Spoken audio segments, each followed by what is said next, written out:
इतिहास के पन्नों में ना कुछ कहानियां ऐसी होती हैं जो प्यार, स्वाभिमान और बलिदान की एक मिसाल बन जाती हैं। आज हम एक ऐसी ही राजस्थानी कहानी में उतरने वाले हैं। ये कहानी है जालोर के एक राजकुमार और एक शहजादी की।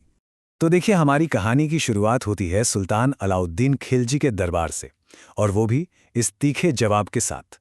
यहीं से समझिए दो इच्छाओं के बीच एक बड़े टकराव की जमीन तैयार हो जाती है। ये हैं जालोर के राजकुमार वीरमदेव। सुल्तान के दरबार में एक मेहमान के तौर पर आए थे। वो अपने सुंदर रूप, शिकार की कला और जैसा कि हमने अभी देखा, अपनी जबरदस्त हाजिर जवाबी के लिए काफी मशहूर थे। वीरमदेव की यह शोहरत दिल्ली के महलों तक भी पहुंच गई, और जब सुल्तान की बेटी शहजादी फिरोजा ने उनके बारे में सुना और उन्हें दूर से देखा, तो कहते हैं कि वो पहली ही नज़र में अपना दिल हार बैठीं।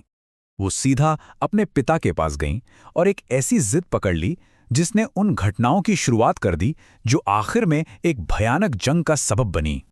अब देखिए, उस जमाने में अलग अलग धर्मों में शादी करना कोई मामूली बात नहीं थी, लेकिन अपनी बेटी की जिद के आगे सुल्तान को अपनी शुरुआती हिचकिचाहट को किनारे रखकर शादी का प्रस्ताव भेजना ही पड़ा।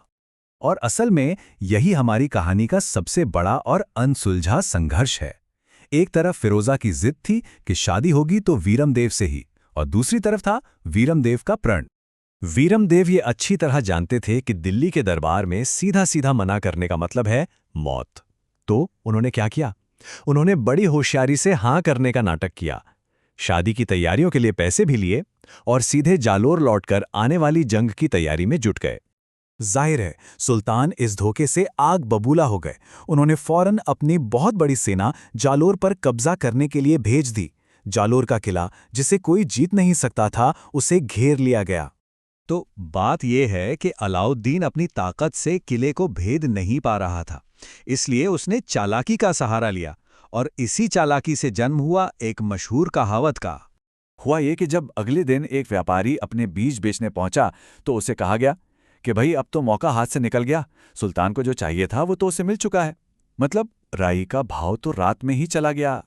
लेकिन सवाल ये है कि ये राज सुल्तान तक पहुंचा कैसे? यहीं कहानी में एंट्री होती है एक गद्दार की। एक स्थानीय सरदार था जिसका नाम था बीका दहिया।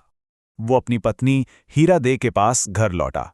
उसे लगा था कि हीरा दे इस खुशखबरी का जश्न मनाएगी कि अब उनका भविष्य सुरक्षित है, पर उसे बिल्कुल अंदाजा नहीं था कि आगे क्या होने वाला है।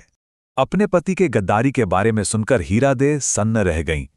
उन्होंने अपने पति से बढ़कर अपनी मातृभूमि को चुना और उसी वक्त वहीं पर उसे मार डाला। ये कहानी का एक ऐसा पल है जो हमें बहुत कुछ सिखाता है। लेकिन हीरा दे की इस बहादुरी के बावजूद जो नुकसान होना था वो तो हो चुका था। सुल्तान की सेना ने जालोर की दीवारों को तोड़ दिया।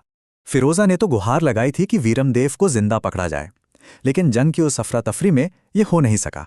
उस टूटे दिल वाली शहजादी के लिए सैनिक वापस सिर्फ उस इंसान का कटा हुआ सर ही ला सके जिससे वो बेपनाह मोहब्बत करती थी।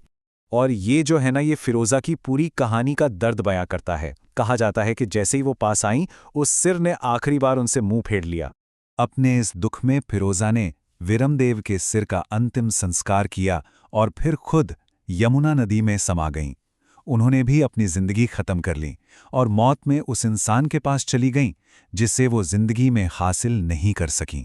वीरमदेव और फिरोजा की एक कहानी आज भी हमें सुनाई जाती है, और ये अपने पीछे एक शाश्वत सवाल छोड़ जाती है कि जब प्यार, धर्म और कर्तव्य आपस में टकराते हैं तो सबसे बड़ी पुकार किसकी होती है? वो कौन सी ताकत है जो आखिर में इंसान को चलाती है?